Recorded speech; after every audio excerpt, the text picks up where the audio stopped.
Diaries. So ఈరోజు ఇంకొక కొత్త వీడియోతో మళ్ళీ మేము ముందుకు వచ్చేసాను. ఈరోజు వీడియో ఏంటనుకుంటున్నారా? నేను ఎంతో ఇష్టపడి దగ్గరుండి చేయించుకున్న నా పూజ రూమ్ అయితే ఈరోజు మొత్తం చూపించబోతున్నాను. అంటే ఎలా ఆర్గనైజ్ చేసుకున్నాను, ఎలా దీన్ని డిజైన్ చేయించుకున్నానని ఇప్పుడు మీకు చూపించబోతున్నాను. నాకు హౌస్ సర్చ్ చేసినప్పుడు ఒక 2 రిక్వైర్మెంట్స్ అయితే ఉండేవి. అంటే పూజ గది సెపరేట్గా ఉండాలి అండ్ ఓపెన్ కిచెన్ ఉండాలి అనే రిక్వైర్మెంట్స్ అయితే ఉండేవి. బట్ ఈ 2 రిక్వైర్మెంట్స్ సాటిస్ఫై అయ్యే హౌసెస్ దొరకడం కోసం నేను చాలానే సర్చ్ చేశాను. ఆ 2 సాటిస్ఫై అయ్యే హౌసెస్ అయితే దొరకలేదు. ఈ హౌస్ ఏంటంటే మాకు అట్లీస్ట్ ఓపెన్ కిచెన్ చేసుకోవడానికైనా అయ్యింది. పూజ రూమ్ ఏంటంటే అంటే ఒక సెపరేట్గా ఒక రూమ్లా కాకపోయినా నాకు నీట్గానే మంచిగా ఒక పక్కకి సైడ్కి ఎవరు అంటే కాళ్ళు చెత్తవి తగలకుండా ఒక సైడ్కి నేను అరేంజ్ చేసుకోగలిగాను ఈ ఏరియాలో. ఇది మొత్తం ఇప్పుడు లోపల బయట మొత్తం ఈ డిజైన్ అంతా ఎలా అరేంజ్ చేసుకున్నాను అనేది ఒకసారి మొత్తం చూపిస్తాను. ఇది ఓవరాల్ బయట నుంచి చూడడానికి వ్యూ అయితే ఇలా ఉంటుంది. పైన వచ్చేసి శంకు చక్రాలతో CNC కటింగ్ ఇచ్చాము. అండ్ నెక్స్ట్ ఇదంతా కూడా ఒక రౌండ్ షేప్ లో అంటే స్వస్తిక్, ఓంకారము, దీపాలు అన్ని కవర్ అయ్యేలాగా బయటకైతే ఈ CNC కటింగ్ ఇచ్చాము. నెక్స్ట్ ఇది లోపలికి ఓపెన్ చేస్తే ఇక్కడ లోపల స్టార్టింగ్ పెద్దగా వినాయకుడిని ఒకటి పెట్టించాము. ఇది కూడా మంచి CNC కటింగ్ ఇచ్చాము. అండ్ లోపల కూడా ఒక స్ట్రిప్ లైట్ అయితే ఇచ్చాము లైటింగ్ కోసము. నెక్స్ట్ ఈ ఫొటోస్ అన్ని పెట్టుకోవటానికి దేవుడి ఫొటోస్కి ఇటువైపు ఒక 3 పార్టిషన్స్, ఇటువైపు ఒక 3 పార్టిషన్స్ వచ్చేలాగా ఫొటోస్ అన్ని ఇలా అరేంజ్ చేసుకున్నాము. నెక్స్ట్ కింద దీపారాధన చేసుకోవటానికి అంటే ఈ కింద అంతా గ్రానైట్ ఉంటుంది, వైట్ గ్రానైట్ ఇచ్చాము. దీని మీద కొంచెం అంటే మన దీపారాధన కొంచెం ఇంకొంచెం హైలైట్ అవటం కోసం ఇలా ఒక స్టెప్ కైండ్ ఆఫ్ లాగా తీసుకున్నాము. ఇక్కడ నేను దీపారాధనకి అన్ని అంటే మిగిలినవి ఇవన్నీ కూడా వెండి దేవుడి ఫోటోలని అయితే తీసుకున్నాను. సో అవన్నీ ఇక్కడ అరేంజ్ చేసుకోవడానికి ఇలా సెపరేట్గా ఒక బాక్స్ కైండ్లా చేయించుకున్నాను. నెక్స్ట్ ఈ దేవుడి ఫొటోస్ అన్నీ కూడా నేను ముందుగానే అంటే కొత్తింటికి వచ్చినప్పుడే ఈ పూజ రూమ్ అంతా దీనికి తగ్గట్టు అంటే అన్నీ సిమిలర్గా ఉండేలాగా, సిమిలర్ సైజులో ఉండాలి, సేమ్ సైజులో ఉండాలి, సేమ్ డిజైన్ వచ్చేలాగా అంటే సేమ్ ఫ్రేమ్ అది అన్నీ వచ్చేలాగా విడిగా ముందే డిజైన్ చేయించాను. అంటే నాకు ముందు నుంచి ఉండేదన్నమాట ఇలాంటి ఒక పూజ రూమ్లో ఇలాంటి ఫొటోస్ ఉండాలి అలా ఇలా అని చెప్పి నాకు కొంచెం ముందు డ్రీమ్స్ ఉండేవి.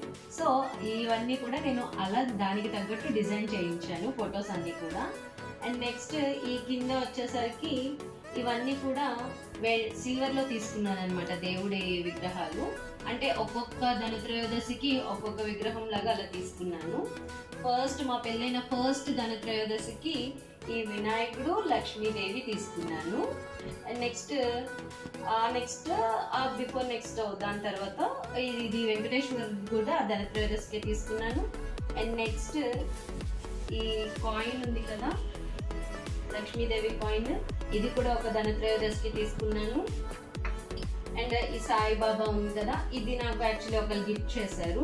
కృష్ణుడిని కూడా ఒకరు గిఫ్ట్ చేశారు, అంటే రిలేటివ్స్ గిఫ్ట్ చేశారు. ఆంజనేయ స్వామి అండ్ ఇక్కడ గోమాత, ఇవన్నీ కూడా అంటే మా గృహ ప్రవేశానికి, మా ఫస్ట్ ఇయర్ యానివర్సరీకి ఇలా ఒక్కొక్కరు గిఫ్ట్ చేసినవి ఉన్నాయి కొన్ని. అండ్ ఇక్కడ వచ్చేసరికి ఈ వినాయకుడి ఫోటో ఉంది కదా, ఇది స్పెషల్ అనమాట నాకు. అందుకే ఇది ఒకటి మాత్రం నేను ఓల్డ్ ఫొటోస్తో రీప్లేస్ చేయలేదు. అంటే ఇది మేము ఫస్ట్ మా పెళ్ళైనప్పటి నుంచి కూడా ఫస్ట్ తీసుకున్నాం అనమాట. సో ఆ ఫోటో కొంచెం సెంటిమెంట్ ఉంది, అలానే ఉంచేసాను ఈ ఫోటోని. అండ్ ఇక్కడ వచ్చేసి కల్కట్టా వెళ్ళాం కదా, అక్కడ ఈ కాళీమాత ఫోటో తీసుకున్నాను. అండ్ ఇక్కడ ఈ శివుడి ఫోటో ఉంది కదా, ఇది భీమశంకర్ వెళ్ళినప్పుడు అంటే మా మ్యారేజ్ అయిన స్టార్టింగ్ కొత్తలో వెళ్ళాము, అక్కడ ఈ ఫోటో తీసుకున్నాను. సో ఈ 2 కూడా ఓల్డ్ ఫొటోస్, అవి మాత్రం రీప్లేస్ చేయలేదు. అండ్ నెక్స్ట్ ఇటు వచ్చేసి ఇదేమో సుబ్రహ్మణ్య స్వామి ఫోటో అనమాట. ఇది కూడా ఫస్ట్ టైం మేము మోపిదేవి వెళ్ళాము, అక్కడ ఈ మోపిదేవి దగ్గర ఈ ఫోటో తీసుకున్నాను. అండ్ ఈ 2 వెంకటేశ్వరుడు అండ్ కృష్ణయ్యది, ఈ 2 కూడా మా గృహప్రవేశానికి గిఫ్టింగ్ వచ్చాయి. అండ్ ఈ వినాయకుడు వచ్చేసి జిల్లేడు వినాయకుడు. ఇది మా పెళ్ళైనప్పుడు అంటే ఆ ఇయర్ మా అత్తయ్య తిరుపతి వెళ్తే అక్కడ తీసుకొచ్చారు, అంటే కాణిపాకం వెళ్ళినప్పుడు తీసుకొచ్చారు ఇది మాకు. అండ్ ఇది కూడా మా సిస్టర్ తెచ్చిచ్చారు ఈ వినాయకుడిని. అండ్ ఇక్కడేమో కనకమహాలక్ష్మి విగ్రహం పెట్టుకున్నాను. ఇది కూడా మా పెళ్ళైనప్పుడు స్టార్టింగ్ ఫస్ట్ టైం నేను మా హస్బెండ్ టెంపుల్కి వెళ్ళినప్పుడు తీసుకున్నాను ఇది. అండ్ ఇదేమో గయా విష్ణుపాదము, ఇది కూడా అత్తయ్య వాళ్ళు వెళ్ళినప్పుడు తీసుకొచ్చి ఇచ్చారు. అండ్ ఈ ప్రమిదలు వచ్చేసి యాక్చువల్లీ అటువైపు ఫేస్ చేసి ఉండే దీపం వెలుగుతుంది. ఇదేమో వెంకటేశ్వరుడు లక్ష్మీదేవి ఉంటాయి ఈ ప్రమిదలు. ఇవి కూడా నాకు మా మ్యారేజ్ టైంకి మా రిలేటివ్ ఒకరు గిఫ్ట్ చేశారు. అండ్ ఈ హారతి అండ్ అగరబత్తి స్టాండ్ అక్కడెక్కడో ఉంది. ఈ రెండు మా మమ్మీ మా ఫస్ట్ ఇయర్ యానివర్సరీకి గిఫ్ట్ చేశారు. ఈ గంట వచ్చేసి మొన్నే తీసుకున్నాను కదా ధనత్రయోదశికి, మీకు ఆల్రెడీ తెలుసు. అండ్ ఈ ప్లేట్ ఇవన్నీ కూడా ముందుగానే మా యానివర్సరీకి చాలా వరకు నా పూజ ఐటమ్స్ అన్ని కూడా యానివర్సరీ ఫస్ట్ ఇయర్ యానివర్సరీ కొంచెం ఫంక్షన్లో చేసుకున్నాము, అక్కడే నాకు అన్ని కూడా గిఫ్టింగ్ వచ్చాయి. ఈ కింద వచ్చేసి 2 ర్యాక్స్ ఇచ్చుకున్నాము. అంటే వీటిలో దేవుడికి కావాల్సినవన్నీ కూడా అరేంజ్ చేసుకోవచ్చు ఈ 2 ర్యాక్స్ లో. అండ్ ఈ కింద కూడా ఇచ్చాము ప్లేస్. అంటే నేను ఎప్పుడైనా పూజలకి అప్పుడప్పుడు వాడుతూ ఉంటాను కదా, అవి ఏమైనా సరే ఇందులో నేను పెట్టుకుంటూ ఉంటాను.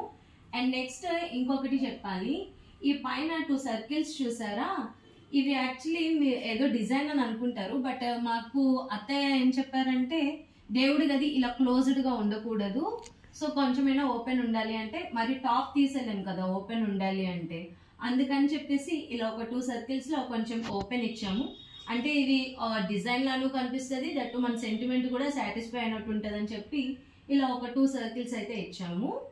సో ఓవరాల్ నా పూజ గది అయితే ఇలా ఉంటుంది. అంటే నేను ఇదంతా ఓన్గా డిజైన్ చేయించుకున్నాను అంటే పింటరెస్ట్లో కొన్ని చూశాను, పింటరెస్ట్లో చూశాను, యూట్యూబ్లో అలా కొన్ని చూసి ఆ ఫొటోస్ అన్నిట్లో నాకు కావాల్సినవి నచ్చినవి ఏవేవి ఉన్నాయో అవన్నీ తీసి అన్నీ ఒక పేపర్ మీద పెట్టి డ్రా చేసేసి మా డిజైనర్కి ఇచ్చాను అనమాట. తను అవుట్పుట్ నాకు ఇంత మంచిగా ఇచ్చారు, అంటే నాకు కావాల్సిన విధంగా నేను సాటిస్ఫై అయ్యేలాగా మా అవుట్పుట్ అయితే ఇచ్చారు. అండ్ మా డిజైనర్ ఎవరో కాదు, మా బ్రదర్ ఇన్ లానే, అంటే మా హస్బెండ్ వాళ్ళ తమ్ముడే. సో అందుకే మాకు ఇంకా మంచిగా మేము అనుకున్నట్టు తనకి ఈజీగా మేము ఎక్స్ప్లెయిన్ చేయగలిగాము. మాకు కావాల్సిన అవుట్పుట్ని తను కూడా ఇంత నీట్గా తీసుకొచ్చారనమాట. ఇదండి నా పూజ రూమ్ వీడియో. మీకు కనుక నా పూజ వీడియో నచ్చినట్లయితే ప్లీజ్ ఒక లైక్ ఇచ్చేసి సబ్స్క్రైబ్ చేసుకోండి. నెక్స్ట్ వీడియోలో ఇంకొక మంచి కంటెంట్తో మళ్ళీ మీ ముందుకు వచ్చేస్తాను.